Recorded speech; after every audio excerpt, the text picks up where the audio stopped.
Hi, I'm Nick Siemens. I'm a junior in ASI. We are Group 10 and we are talking about beef cattle. Hi, I'm Caitlin Walters. I am also a junior in ASI. Hi, I'm Gracie Folks. I'm a senior in ASI. Hi, I'm Carrie Mick and I'm a senior in ASI. I'm Lexi McCoy and I'm a junior in ASI.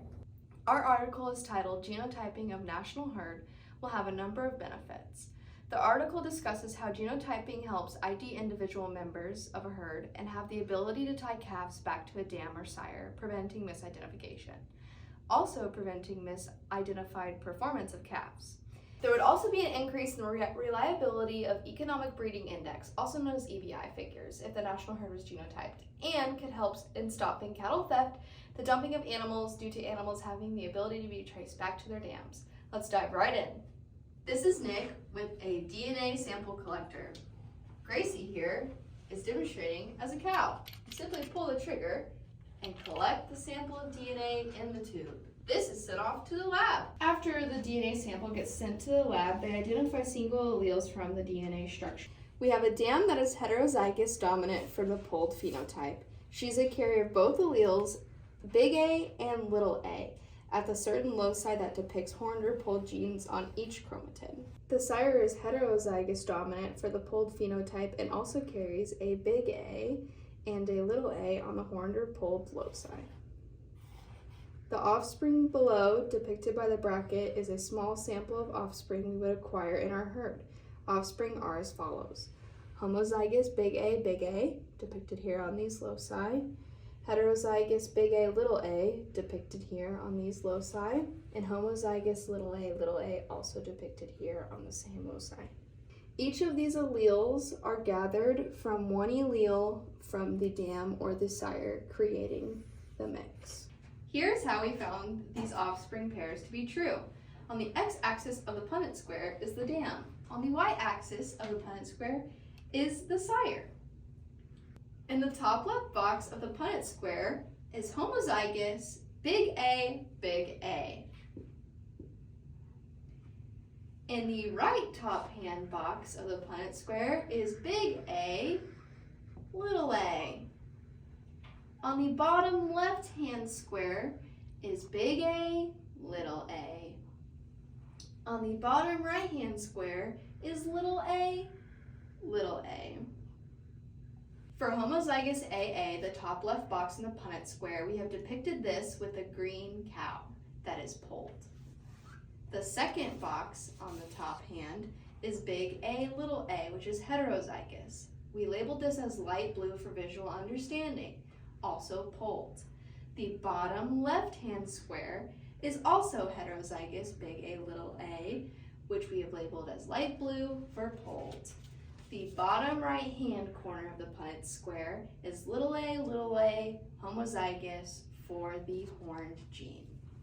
Now that we've solved the Punnett square, we have all four offspring visual here that is color-coded in the same Punnett square.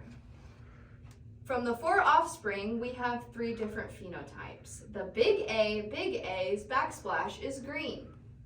Here is the polled green. On the right-hand side of the top corner is heterozygous big A, little a. This is depicted by the light blue calf that we have shown here.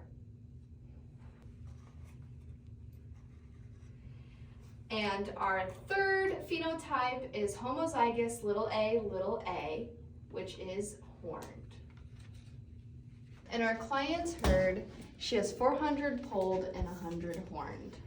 Of all the polled cows, 250 of the cows have the genotype big A, and 150 have the genotype big A, little a. The phenotypic frequencies for polled and horned.